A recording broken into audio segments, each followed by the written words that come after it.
BJP നേതാവ് രാജീവ് ചന്ദ്രശേഖരൻ മുസ്ലിം വീടുകൾ സന്ദർശിക്കുന്നതിനുള്ള തുടക്കം കുറിക്കുകയാണ്. BJPയോടുള്ള അകലം കുറക്കുന്നതിന് വേണ്ടിയിട്ട് മുസ്ലിങ്ങൾക്കിടയിൽ അവബോധം വളർത്തുന്നതിന് വേണ്ടിയിട്ട് BJPയുടെ ഒരു അജണ്ടയായിട്ടാണ് ഇത്. പക്ഷെ BJP ഇതിനെക്കുറിച്ച് ചർച്ച ചെയ്യുന്നത് BJP അല്ല, മറ്റു മാധ്യമങ്ങളെല്ലാം ഇതിനെക്കുറിച്ച് ചർച്ച ചെയ്യുന്നത് ഇതുകൊണ്ട് മുസ്ലിങ്ങൾ BJPയോട് അടുക്കുമോ എന്നുള്ളതാണ്. ഒരിക്കലും അടുക്കില്ല എന്നുള്ളതാണ് പല ചാനലുകളും വിലയിരുത്തുന്നത്.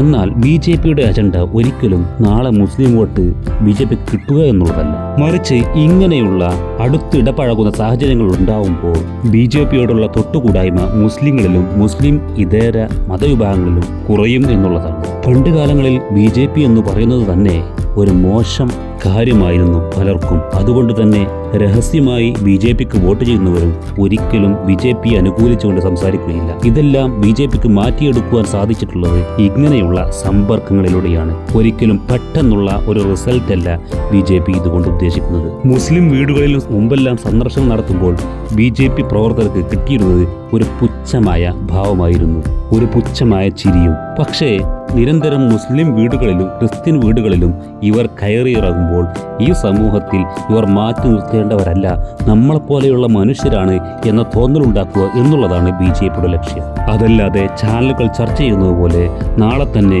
മുസ്ലിം ക്രിസ്ത്യൻ വോട്ടുകൾ നേടി വിജയിക്കുക എന്നുള്ളതല്ല അവരുടെ ലക്ഷ്യം.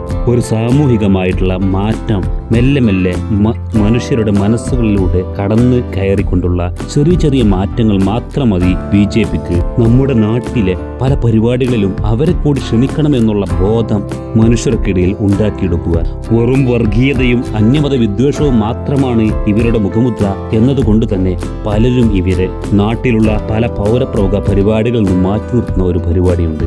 അതെങ്കിലും ഒന്ന് അവസാനിച്ച് കിട്ടുക എന്നുള്ളതാണ് ഇതിന്റെ ആത്യന്തികമായിട്ടുള്ള ലക്ഷ്യങ്ങളും പ്രവർത്തന കാരണങ്ങളും എന്നുള്ളത് ഈ പൊതുസമൂഹം മനസ്സിലാക്കേണ്ടതുണ്ട്.